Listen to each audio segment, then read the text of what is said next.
Shalom Bapak Ibu yang dikasihi oleh Tuhan. Firman Tuhan dalam Mazmur 95 ayat 6 berkata, "Masuklah, marilah kita sujud menyembah, berlutut di hadapan Tuhan yang menjadikan kita." Kita menyembah Allah yang menjadikan kita. Karena itu mari kita mempersiapkan hati kita dengan mengambil waktu teduh di hadapan Tuhan.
Saat teduh selesai, jemaat dipersilakan untuk berdiri.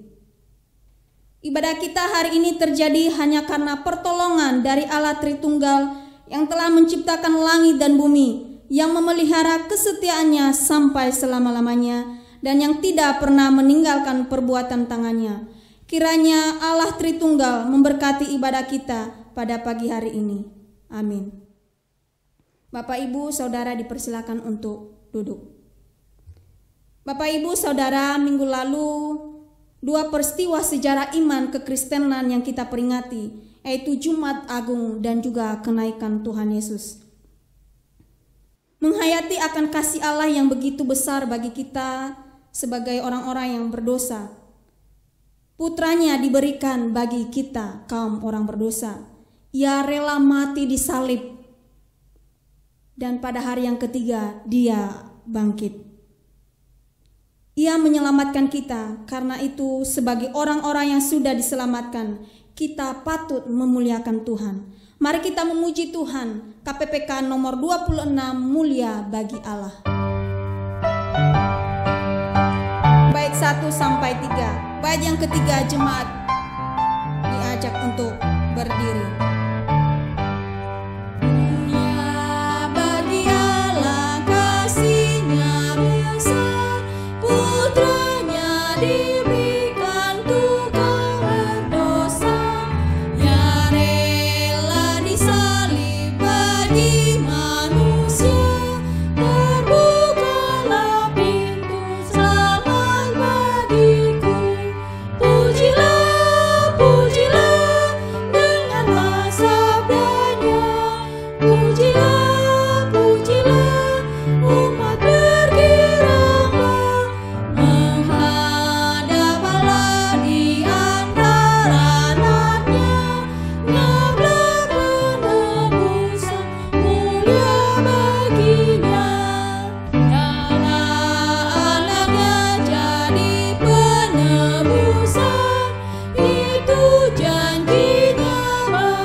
Tiada bandingnya ketika aku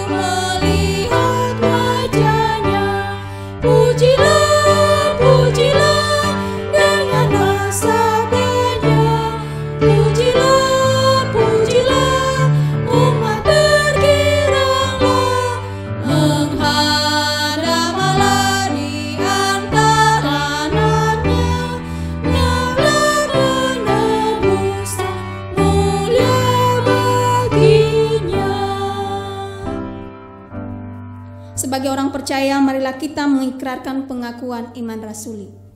Pengakuan iman rasuli.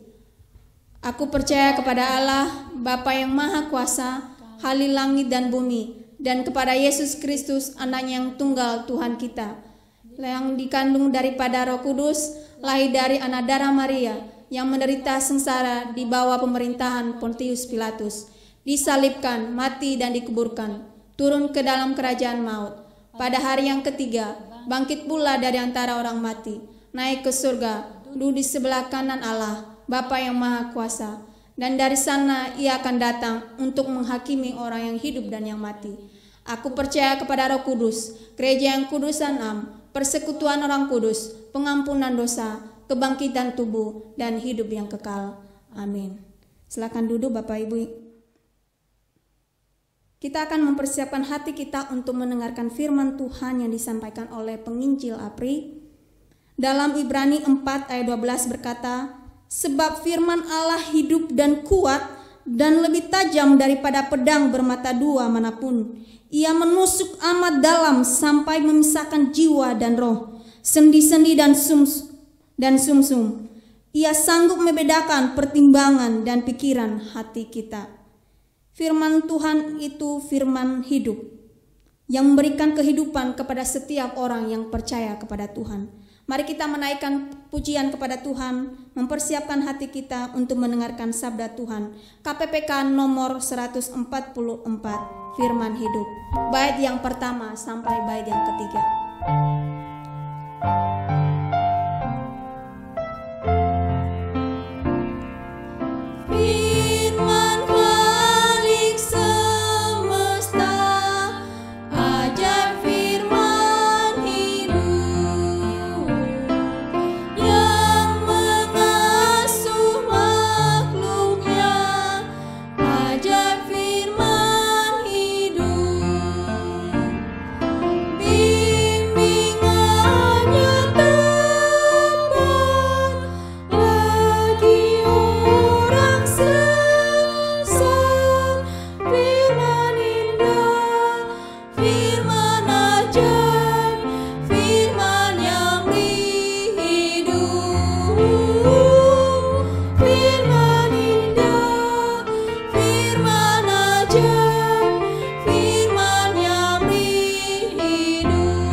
Shalom, selamat pagi Bapak Ibu, Saudara yang terkasih dalam Tuhan Yesus Kristus.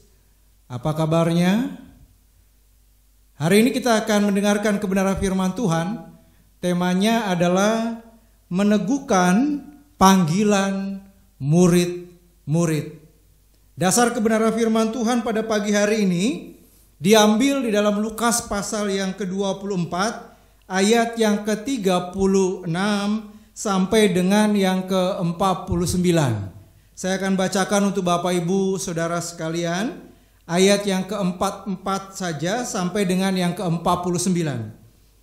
Demikian firman Tuhan, Ia berkata kepada mereka, inilah perkataanku yang telah kukatakan kepadamu ketika aku masih bersama-sama dengan kamu, yakni bahwa harus digenapi semua yang ada tertulis tentang aku dalam kitab Taurat Musa dan kitab nabi-nabi dan kitab Mazmur. Lalu ia membuka pikiran mereka sehingga mereka mengerti kitab suci. Katanya kepada mereka, ada tertulis demikian, Mesias harus menderita dan bangkit dari antara orang mati pada hari yang ketiga.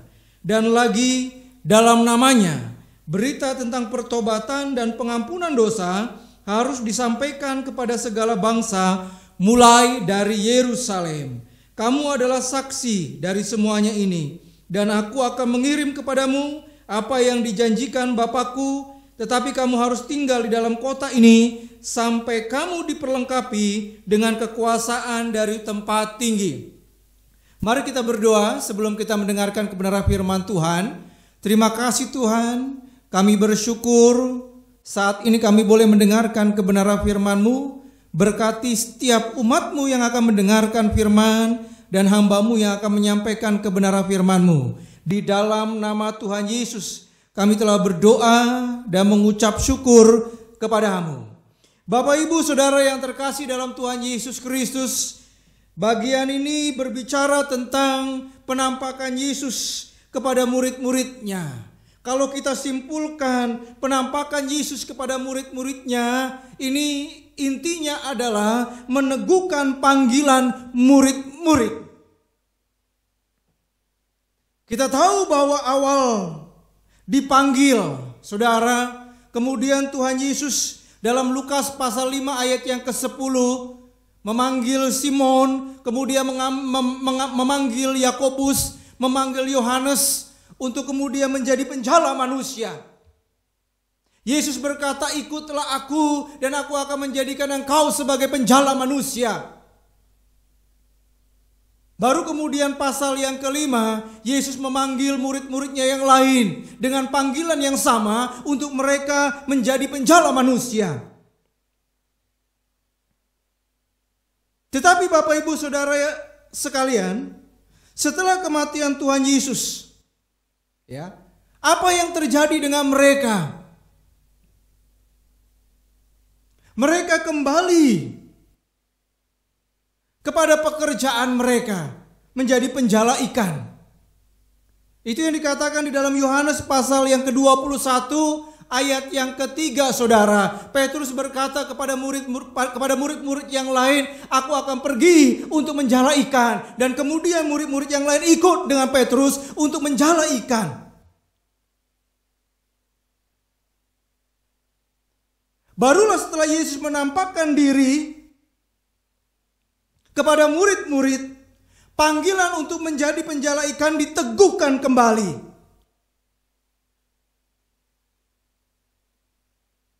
Bapak Ibu Saudara yang terkasih dalam Tuhan Yesus, ini grafik panggilan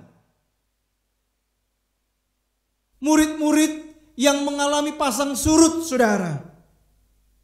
Pertanyaan bagi kita adalah bagaimana dengan grafik kekristenan kita? Seringkali mungkin bisa diibaratkan seperti air laut yang mengalami pasang surut, saudara. Itulah grafik kekristenan kita yang mengalami kadang pasang, kadang surut. Pertanyaan bagi kita, bagaimana kondisi kekristenan kita saat ini? Apakah sedang pasang atau apakah sedang surut? Bapak Ibu Saudara yang terkasih dalam Tuhan Yesus Kristus, untuk meneguhkan panggilan kepada murid-murid yang dibutuhkan adalah 3 P. P yang pertama yaitu adalah pembuktian. Di dalam ayat yang ke-36 sampai dengan ayat yang ke-43, Yesus harus membuktikan dirinya bangkit dan hidup secara langsung kepada murid-muridnya. Barulah setelah pembuktian, penampakan yang menyatakan bahwa dirinya telah bangkit dan hidup kepada murid-murid, iman dan panggilan murid-murid kemudian diteguhkan kembali.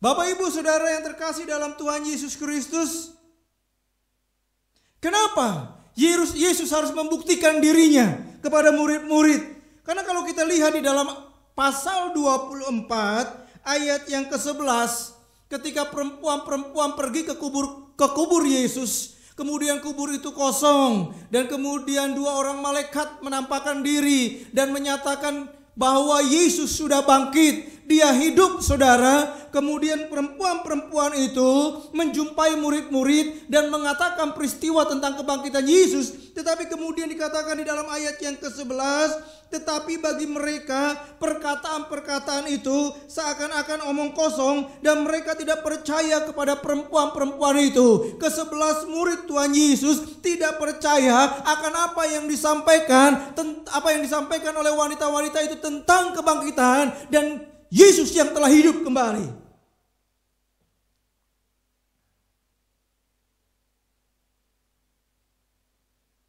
Bapak Ibu Saudara yang terkasih, bahkan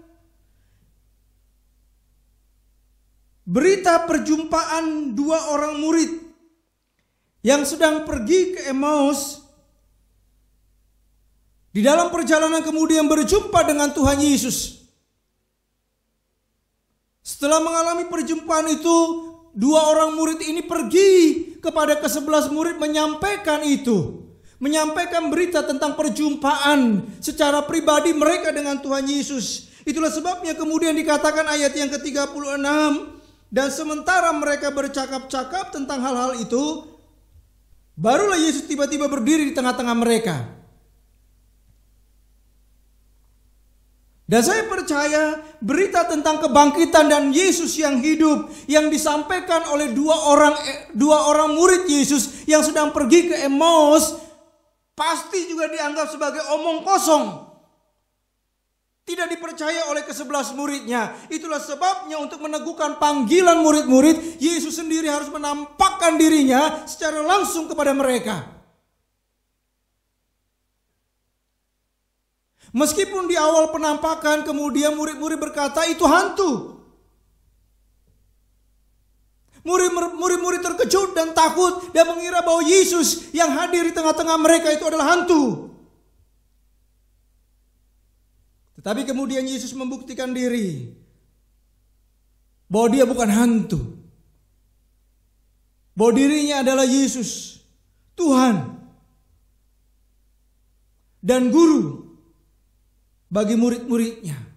Yesus menunjukkan kemudian tangannya. Yesus kemudian menunjukkan kakinya dan mengatakan rabalah.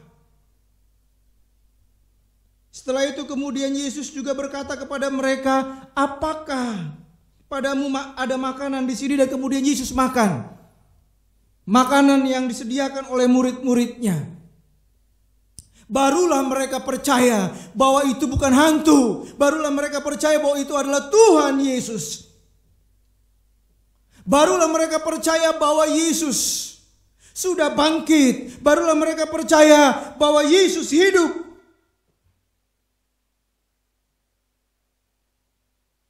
Bapak Ibu Saudara yang terkasih dalam Tuhan Yesus Kristus, bagian pertama ini berbicara meneguhkan murid-murid bahwa Tuhan Yesus adalah Tuhan yang hidup. Dan ini juga membuktikan kepada kita bahwa selama ini Tuhan Yesus yang kita sembah bukan Tuhan yang mati, tetapi Tuhan yang hidup.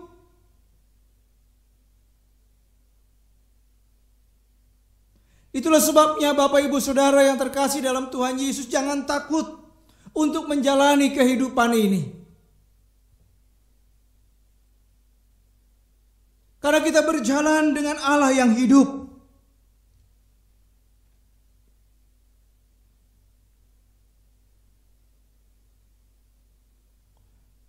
Bapak Ibu Saudara yang terkasih dalam Tuhan Yesus Kristus, kalimat jangan takut ditulis sebanyak 360 kali dalam Alkitab. Itu artinya sebenarnya setiap hari diawali dengan perkataan firman, setiap hari diawali dengan perkataan Allah yang meneguhkan iman kita, yang meneguhkan kekristenan kita dalam menjalani kehidupan hari demi hari. Yesus mengawali kehidupan kita dengan berkata, jangan takut. Jangan takut. Jangan takut, jangan takut, aku beserta engkau. Allah yang hidup beserta dengan kita. Allah Immanuel, Allah yang besar, Allah Maha Kuasa, Allah yang hidup, itu bersama-sama dengan kita setiap hari.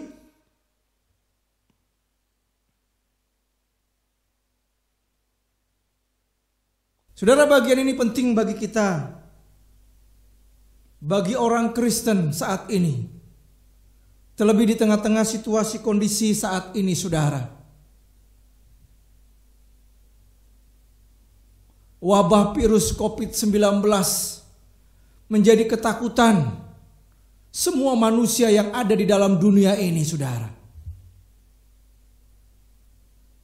Menjadi kekhawatiran, saudara, semua manusia yang ada di dalam dunia ini.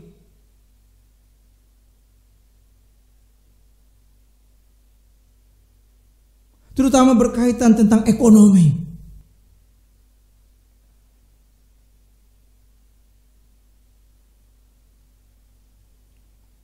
Bapak Ibu Saudara yang terkasih dalam Tuhan Yesus Kristus, jangan takut, jangan khawatir. Allah Immanuel, Allah yang hidup, menyertai kehidupan kita. Percayalah bahwa Tuhan akan memelihara kehidupan kita. Permasalahan besar yang dihadapi oleh setiap manusia, yaitu dosa, diatasi Tuhan di atas kayu salib dan kebangkitannya. Apalagi masalah-masalah yang lain, saudara.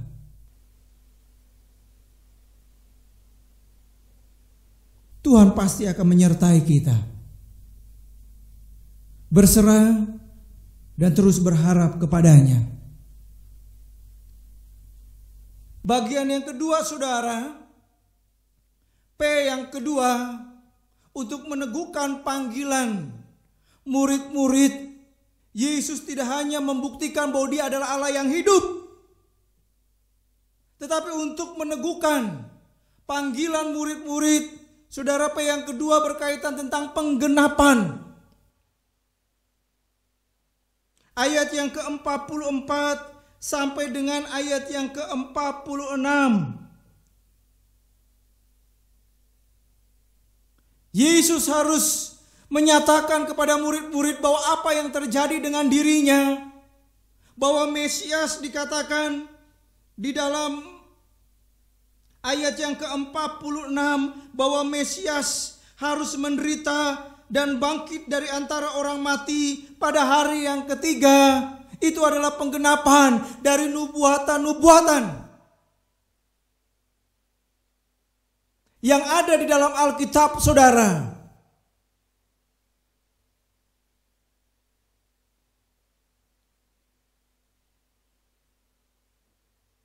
Itulah sebabnya, saudara, dikatakan ayat yang ke-45, lalu Yesus membuka pikiran mereka sehingga mereka mengerti kitab suci. Ketika Yesus mati, ketika Yesus bangkit, saudara, mereka belum mengerti bahwa itu sebagai penggenapan yang memang betul-betul harus digenapi oleh Tuhan Yesus.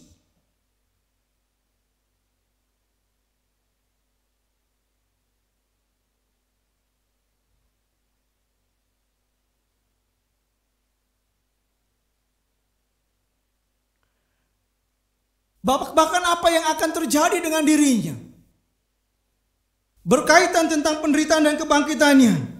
Di dalam ayat yang ke-44 dikatakan, ia berkata kepada mereka, inilah perkataanku yang telah kukatakan kepadamu ketika aku masih bersama-sama dengan kamu.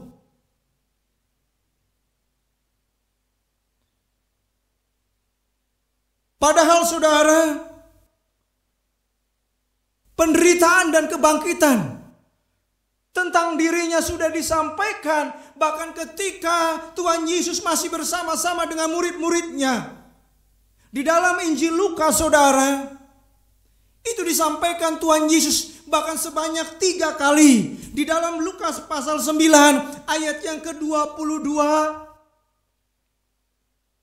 Setelah pengakuan Petrus bahwa Yesus itu adalah Mesias, kemudian Yesus menyampaikan kepada murid-muridnya yang pertama kali bahwa Mesias harus menderita, bahwa Mesias harus bangkit pada hari yang ketiga.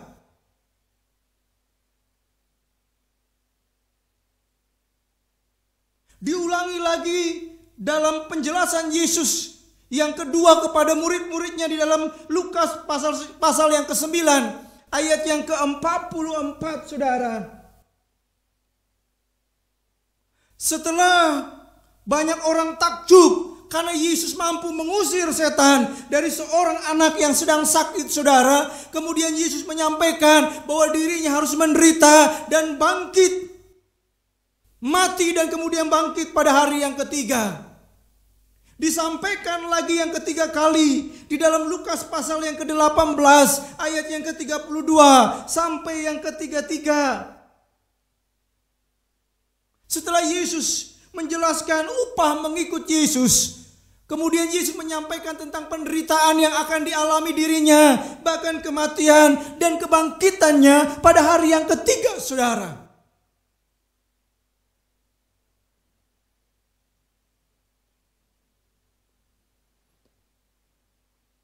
Bahkan mengenai penderitaan, kematian dan kebangkitan Yesus pada hari yang ketiga juga sudah dinubuatkan di dalam kitab-kitab yang ada di dalam perjanjian lama. Itulah sebabnya di dalam ayat yang ke-44 Yesus mengatakan, ada tertulis tentang aku dalam kitab Taurat Musa, kitab nabi-nabi dan kitab Mazmur.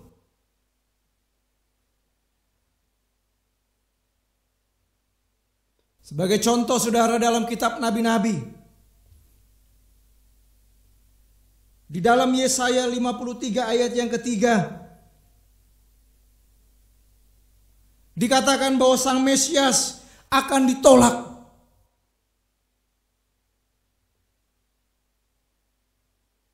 Jadi mengenai penderitaan yang akan dialami oleh Tuhan Yesus, kematian dan kebangkitannya di dalam Yesaya 53 ayat 3 sudah dinubuatkan. Itu artinya 700 tahun sebelum Yesus dilahirkan, nubuatan tentang penderitaan Yesus sebagai Mesias dan mati dan kematiannya dan kebangkitannya pada hari yang ketiga sudah disampaikan di dalam kitab nabi-nabi. Bahkan di dalam Mazmur tadi dikatakan, Mazmur 22 ayat yang ke-16, tangan dan kaki Mesias akan ditusuk, dan itu yang terjadi ketika Yesus menderita. Tangan dan kakinya, saudara, ditusuk.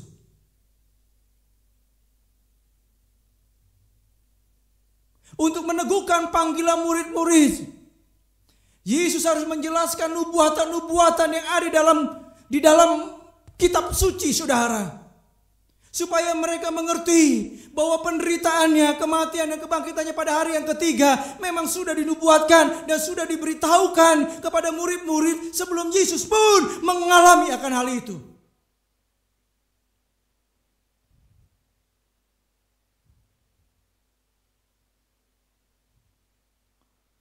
Bahkan nubuatan-nubuatan yang lain, saudara, dalam Alkitab itu pun pasti akan digenapi. Mengenai kedatangan Kristus kedua kali, itu pun akan digenapi. Mengenai rapture, itu pun akan digenapi, saudara.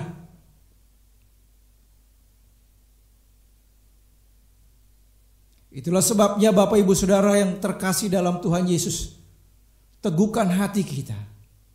dan percaya apa yang dikatakan Alkitab semuanya pasti akan digenapi. Yang ketiga, saudara, untuk meneguhkan panggilan murid-murid,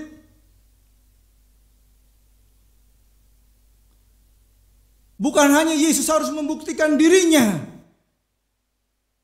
bangkit dan hidup, saudara. Bukan hanya Yesus harus menyampaikan apa yang dikatakan oleh Alkitab mengenai nubuatan-nubuatan tentang dirinya, baik dalam perjanjian lama maupun yang sudah disampaikan Yesus ketika bersama-sama dengan muridnya, saudara. Itu harus digenapi. Tetapi juga, saudara, untuk meneguhkan panggilan murid-muridnya, Yesus pun mengutus mereka.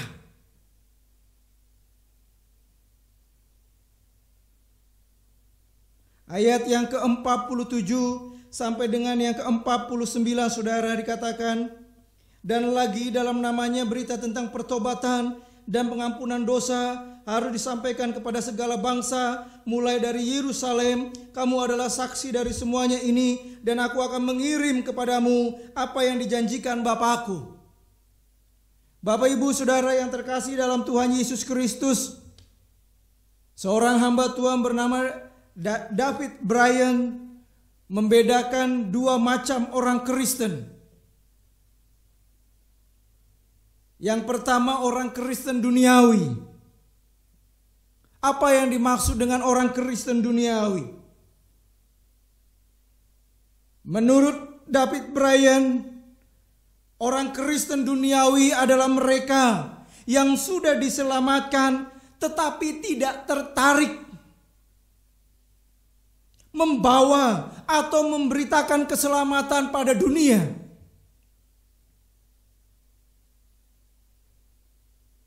Keselamatan itu hanya menjadi bagian dirinya sendiri. Tetapi yang kedua, menurut David Bryan, orang Kristen yang kedua adalah orang Kristen dunia. Apa yang dimaksud dengan orang Kristen dunia? David Bryan mengatakan bahwa orang Kristen dunia adalah orang Kristen yang sudah diselamatkan. Sama seperti orang Kristen duniawi, mereka sudah diselamatkan, tetapi yang beda, orang Kristen dunia mengarahkan kehidupannya ketika ada di dalam dunia untuk kemudian menjalankan misi yang diberikan Tuhan, membawa berita keselamatan kepada segala bangsa.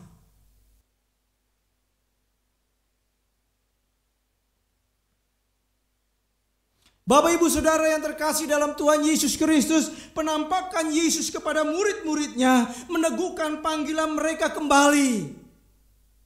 Di awal bahwa mereka diutus untuk menjadi penjala manusia. Dan penampakan ini meneguhkan panggilan mereka kembali bahwa mereka adalah penjala manusia. Dan membuat mereka menjadi orang-orang Kristen dunia, sama seperti yang disampaikan oleh David Bryan. Orang-orang Kristen yang sudah diselamatkan dan kemudian membawa berita keselamatan kepada dunia.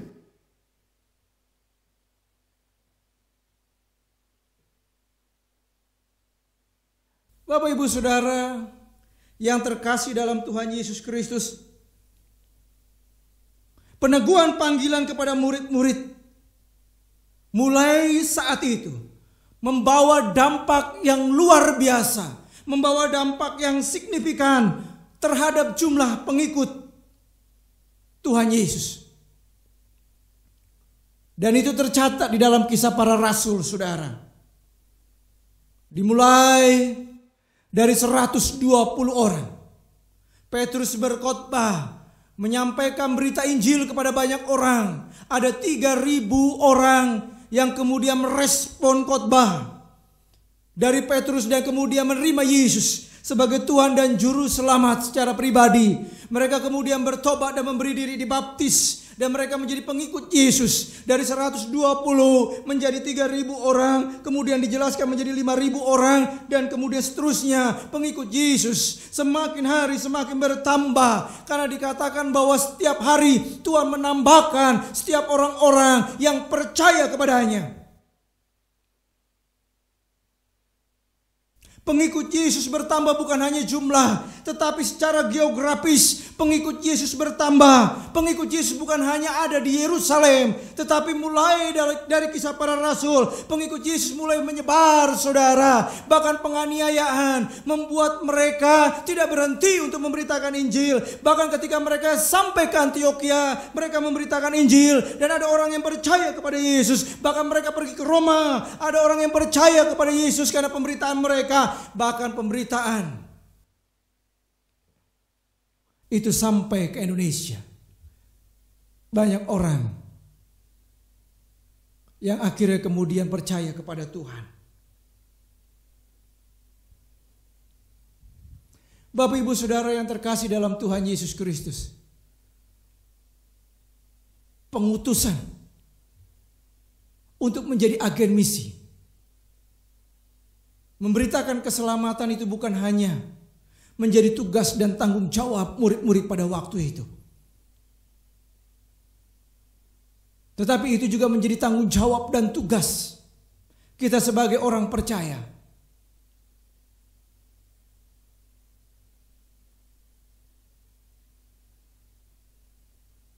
Bukan berarti harus menyerahkan diri sepenuhnya seperti murid-murid pada waktu itu.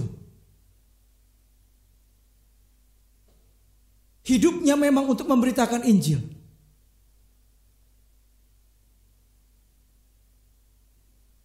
Bapak Ibu Saudara yang terkasih dalam Tuhan Yesus Kristus, yang Tuhan mau dimanapun kita berada, baik di tengah-tengah keluarga kita, baik di gereja, baik di lingkungan bermasyarakat, di mana kita bekerja, hidup kita menjadi surat yang terbuka. Yesus ditinggikan dan dimuliakan, sehingga orang yang melihat kehidupan kita melihat Yesus yang hidup dalam diri kita, saudara, dan juga menyampaikan berita Injil kepada orang lain. Bapak Ibu Saudara yang terkasih dalam Tuhan Yesus Kristus, kesimpulannya, penampakan Yesus meneguhkan panggilan murid-murid. Dan saya percaya bahwa penampakan Yesus, berita tentang penampakan Yesus, ini juga meneguhkan iman kita. Yang sudah mulai kendor, yang sudah mungkin kurang bergairah, yang sudah mungkin loyo iman kita, saudara. Melalui pemberitaan firman Tuhan pada pagi hari ini, saudara, penampakan itu membuat mereka bertekun, setia dan mengasihi Tuhan, bahkan memberitakan Injil. Dan biarlah berita penampakan Yesus bagi kita orang-orang percaya saat ini membuat kita kembali kepada kasih mula-mula kita kepada Tuhan, semakin setia, semakin mengasihi Tuhan. Dan kita melihat ada tugas dan tanggung jawab kita untuk kemudian kita menjadi saksi Kristus dimanapun kita berada. Amin. Mari kita berdoa. Bapak Ibu Saudara yang terkasih dalam Tuhan Yesus, terima kasih Tuhan, kami bersyukur karena kami sudah mendengarkan kebenaran firman-Mu. Bagaimana Tuhan meneguhkan panggilan murid-murid ketika Engkau menampakkan diri kepada mereka. Dan kami percaya bahwa firman Tuhan ini juga meneguhkan iman setiap kami, ya Bapa. Allah yang kami sembah adalah Allah yang hidup. Allah yang kami sembah adalah Allah pribadi yang menggenapi kitab suci Tuhan. Dan Allah yang kami sembah adalah Allah yang mengutus kami. Dan biarlah kehidupan kita menjadi kesaksian bagi orang lain. Nama Tuhan ditinggikan dan dimuliakan. Terima kasih Tuhan. Inilah doa kami di dalam nama Tuhan Yesus Kristus. Amin. Mari Bapak Ibu Saudara kasih, kita akan bangkit berdiri, kita akan menaikkan doa syafaat. Doa syafaat ini akan saya pimpin. Bapa kami dalam surga, kami berdoa untuk bangsa negara kami dalam kondisi yang tidak menyenangkan ini. Karena ada banyak orang yang akan di-PHK-kan. Diperkirakan sekitar 5 juta orang. Sungguh Tuhan, hal ini sungguh membawa dampak yang sangat besar bagi perekonomian kami di Indonesia ini. Kami mohon belas kasihan-Mu Tuhan, kiranya Tuhan memberikan topangan kepada pemerintah agar diberikan kemampuan untuk mengatasi dampak-dampak yang terjadi akibat virus COVID-19 ini. Kiranya Tuhanlah menolong semua ini. Kami juga berdoa ya Tuhan, kiranya Tuhan supaya rakyat diberi hikmat dan kesadaran untuk bertanggung jawab, untuk menjaga kesehatan tubuh mereka dengan mentaati anjuran yang dikeluarkan oleh pemerintah. Supaya kami bisa sungguh-sungguh menjaga kesehatan kami juga bisa mendukung pemerintah yang sudah mengambil keputusan untuk kami lakukan. Kiranya Tuhan menolong kami bertanggung jawab untuk hal-hal kesehatan kami dan juga perlindungan kami sehingga tidak tertular oleh COVID-19 ini. Kami juga berdoa ya Tuhan agar pemerintah sekarang dalam membagikan ya Tuhan, menyalurkan bantuan kepada rakyat yang dalam kebutuhan mereka, khususnya mereka dalam kekurangan, biar bisa disalurkan dengan baik dan bertanggung jawab. Biar tidak ada oknum-oknum yang melakukan ya Tuhan penyimpangan dengan melakukan korupsi dan lain sebagainya. Tuhan menolong semua ini. Terima kasih Tuhan. Dalam nama Tuhan Yesus kami sudah berdoa. Amin. Doksologi.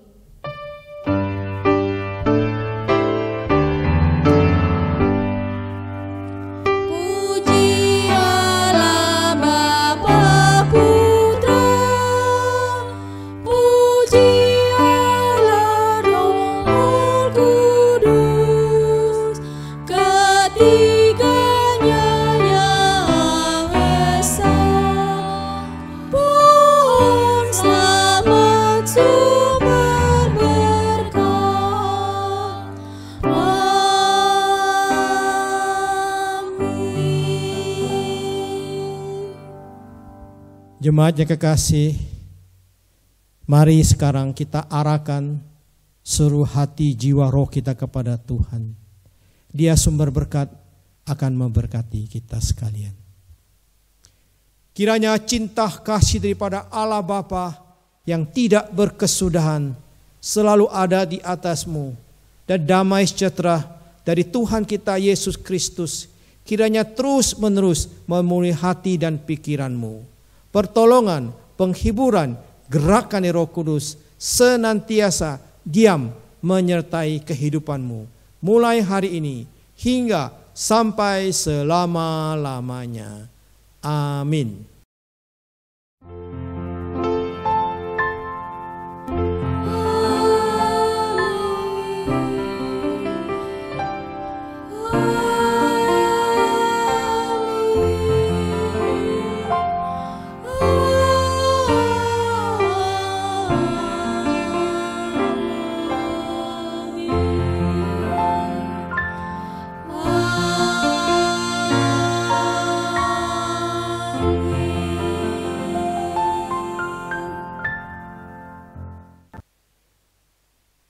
Bapak Ibu yang kekasih dalam Tuhan kita Yesus Kristus, kita sungguh bersyukur kepada Tuhan di mana kita telah mengikuti ibadah online ini dengan baik. Pada hari ini saya akan mengumumkan beberapa pengumuman. Pertama, kami menghimbau kiranya Bapak, Ibu, Saudara yang saya kasihi, biar kita perbanyakkan doa kita dan membaca Alkitab di rumah kita masing-masing dalam kondisi darurat ini. Dan biar kita boleh melakukan segala aktivitas kita di rumah saja. Kedua, mari kita bersama menjaga kesehatan tubuh kita masing-masing dengan cara hidup bersih, makan makanan yang bergizi, serta istirahat yang cukup. Yang ketiga, bagi Bapak, Ibu, Saudara yang tergerak hatinya untuk memberikan persembahan, saudara boleh transfer ke rekening Yayasan GKPI di nomor 001 373 1150. Demikianlah pengumuman yang saya sampaikan. Terima kasih. Tuhan memberkati saudara. Amin.